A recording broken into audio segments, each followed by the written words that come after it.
Hey everybody, today is July 29th. It's about 8:20 at night here in Mexico. So a couple hours ago there was a really big 8.8 hurricane off the coast of Russia.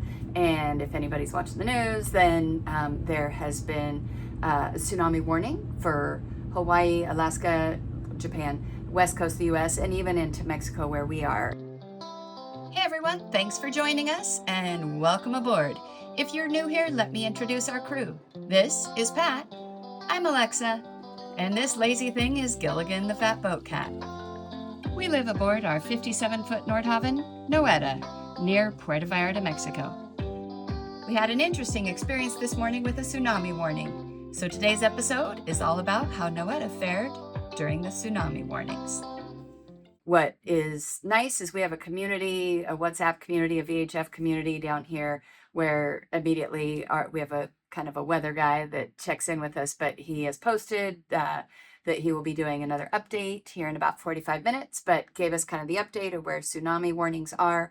He said we may experience between 1 and 3 feet down here at about 4:45 in the morning. At that time, it's low tide. At 5:45 in the morning is low tide, so it'll be almost low tide. But it is something we're keeping an eye on. We're not super concerned. I might put one more line out. We have a piling right out here. I might just tie onto that piling. And checked in with our friends who have just gotten to Japan a few weeks ago. They are fortunately on the west side of Japan, so it seems to be a minimal issue on that side of the island. But and we have friends on boats in Alaska and friends on boats in California. So just kind of checking in with everybody.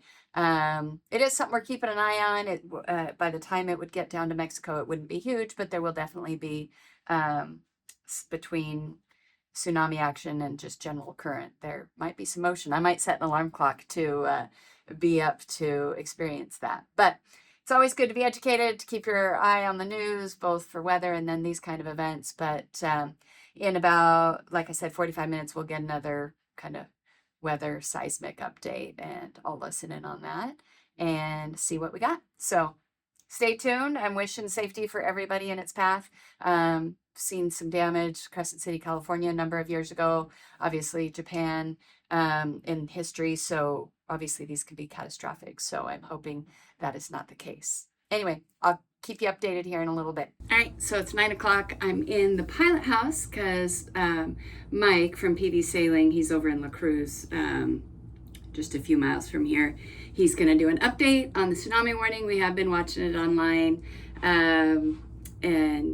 but I thought you guys might want to hear what his warning. Well, I think in our area it's a tsunami threat, not a tsunami warning. So that's one layer down from tsunami warning. So that's a good thing. But again, still want to hear what he has to say in case it's anything different than we've seen from our research. Just a nice resource to have in the community, knowing that somebody's keeping an eye on it. And our WhatsApp group has been very chattery about it too. So lots of people watching the water.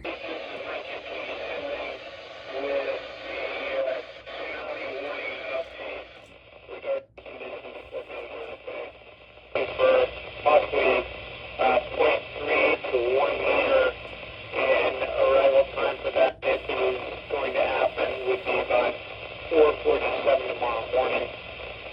We will be coming on a low tide, which is just after 5 o'clock in the morning. Next will be at 10 o'clock in 200 hours. We're standing by. Any questions?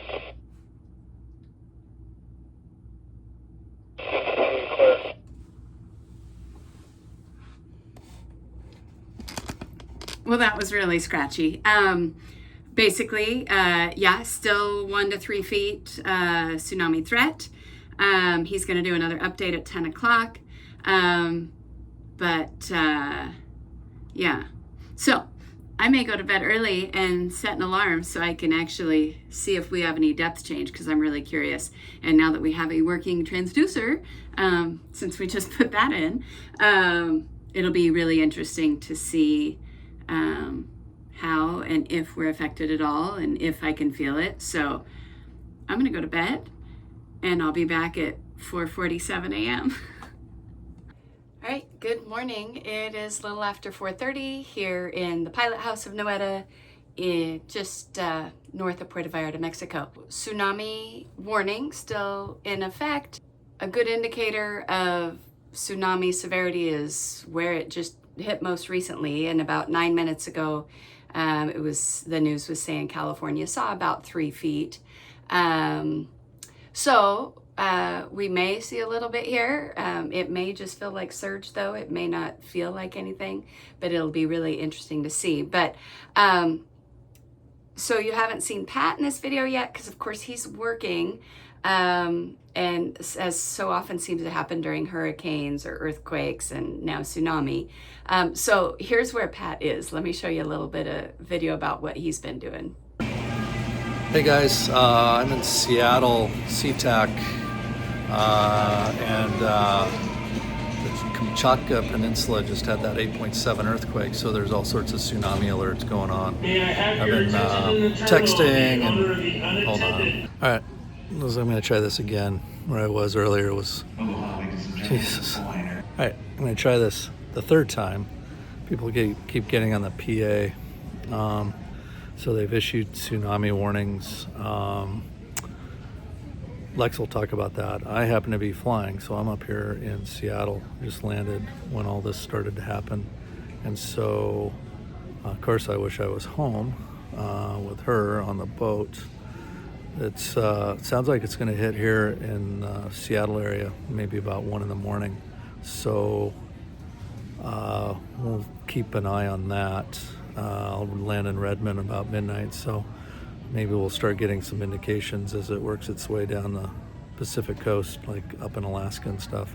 Of course, local geography can have a significant effect on what the tsunami does. It can magnify it or dampen it. Banderas Bay does both, where we are, as they're anticipating no impact. If we're further in, like Marina Vallarta or down by Mesmaloya, it could be worse. But they're saying they're anticipating it to be maybe a foot. So fingers crossed it's nothing significant. Of course, one of the things that happens with tsunamis, and we all saw the footage in Indonesia, as the tsunami approaches, it more or less just sucks all the water away, and then the wave comes in. So hopefully we don't have that effect, because it's also going to be close to low tide. We don't have much tides there. We're talking like at most maybe 2 feet, but I think it's going to be a +1, I think. I don't know. Lex will hopefully post that. So yeah, so fingers crossed. Feel helpless as ever sitting here flying around. And so anyway, thanks for watching. So generally with the tsunami, general knowledge is it's safest to actually get out to sea if you have a extreme tsunami headed your way. So you want to be 200, 400, 600 feet of water. And in fact, some of our friends in Hawaii did just that. They got away from the islands and went out to deep water, and you would hardly even sense it. So, but the one coming here, everyone stayed at the dock. It's going to be small enough that it isn't a concern. And if it was at this point, one, I'm not comfortable taking the boat out by myself. And two, it's just a boat. So I could get up and inland and away from the coast if I needed to, and would do that. It's, again, just a boat. So I would put Gilligan in a backpack, and I would get away from shore if I thought there was any true danger. But this one either will be a non-event, or it'll just be interesting to watch at marinas. We heard the last one of the last ones that was here from a friend. She said it was just interesting to watch the water swirling. So I'm going to go out and see if I can catch any of that. The depth just went down to 1.2 feet, but just for a second. So I'm going to shine the camera on depth. It's about 440 right now. But that was a really low jump, unless we just had something big go under the boat. Anyway, so hang tight. I'm going to show this at the depth at the sounder. Okay, it's possible that that was just something swimming under the boat, the 1.2. We looked to be back, and the depth, the bottom doesn't seem to have changed. There was a big floaty under the boat, so I think our depth change there was okay. But either way, I'm gonna keep it filming this so we can watch. It is 4:45, and outside the water is flat calm. There is no motion, very little, even side-to-side motion on the dock right now. It is super calm out there. So it'll be interesting to see if we get any swirling or any motion here in the next couple of minutes. Okay, it is 4:47 right now.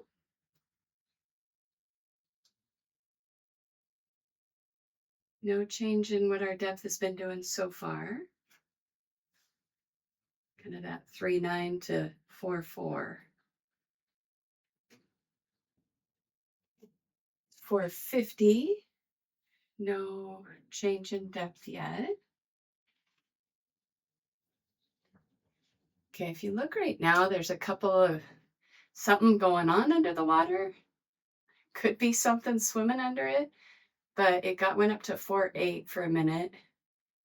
And there's a couple of, yeah, there's something going on under there, but I guess we could just have big fish going by.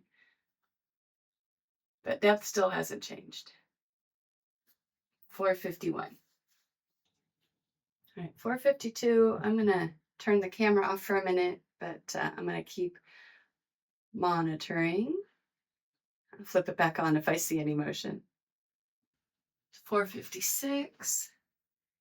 I'm getting some big swings in numbers, but not feeling anything. I was getting 3.6 up to 4.6, and that says, yeah, like a foot, but it's nothing I feel. None of the other boats are moving around me. So while I'm getting a good swing up there, it's nothing noticeable. It's hard to see out here because, you know, it's 4:45 in the morning.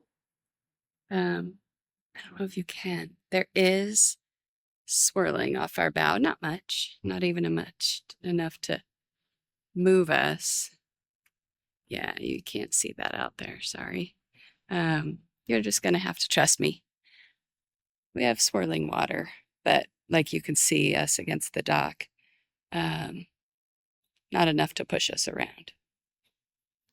The sea life has definitely been more active in the last few minutes, for sure. I've had a lot of things moving actively in the last few. Probably what's causing the variation of some of the numbers I'm getting up there. But they definitely know that the water's behaving abnormally, even if we can't sense it. A friend of mine explained a tsunami as rather than a wave, you want to think of it as an exchange of water, massive exchange of water energy even. And that's what makes them so dangerous. I read tonight, because I was concerned if it did come here with any force. It's almost low tide at 5:44 this morning. It'll be low tide. And that's actually more dangerous because if there is a big event, the water leaves first. And so then we end up on the ground. And before it comes back in. So low tide tsunamis can actually be more destructive in the case of ones with big water energy. So fortunately, we're not in big water energy, but it's just a different way to think of it rather than a big wave or a big wall of water. All right, guys, it is 5:10 now in the morning. Looks like the threat has passed here. It looks like it was a non-event, which is fabulous. We could see kind of water swirling effects for the next 24, even 48 hours. It was projected to hit south of here, so Puerto Vallarta, Mismaloya, the South Bay, Cabo Corrientes, more so than here. So maybe we'll see some kind of refraction of those, but the trajectory of the tsunami was more towards the south of the bay. So I will say it is 78.4 degrees at 4:50 in the morning, and 83% humidity. So, and that's really early. So it's going to be one of those days, I think. But well, thanks for checking it out with me. I'm hoping everyone else around the Pacific Coast is okay, and that this didn't cause any severe damage anywhere. One other interesting thing this evening is just a little bit ago, one of the dock guards walked by. They do rounds frequently at night, but my door was open and my light was on, and he's like, "Hey, you okay? Your light's not usually on this early in the morning," but he just checked on me, made sure I was okay. So nice knowing that those guys are out there if we need them. They do a great job. Hey guys, really appreciate you checking this short one out today. We have another video coming out Friday. We've had another kind of week with a couple of weeks with propane issues, and we had an issue with our sonar, and a neighbor's boat was sinking. So that video is coming out Friday, so don't forget to check that one out. Have a great night, guys. Morning. Yeah, I don't know. I'm going back to bed. Okay, the swirling is super unique. A friend had mentioned it at a previous tsunami, that she saw this swirling, and I didn't understand what she meant, but now I get it. It's about 11:15 in the morning, so about 7 hours ago is when would have predicted to hit this area. It's really hard to get video of what I'm seeing, but it's just these constant, almost like fish rings, just kind of swirling. It's super unique. Well, that's it for today, guys. I'm going to leave you with a few extra rings in the water. Don't forget, like and subscribe, and everybody stay safe out there.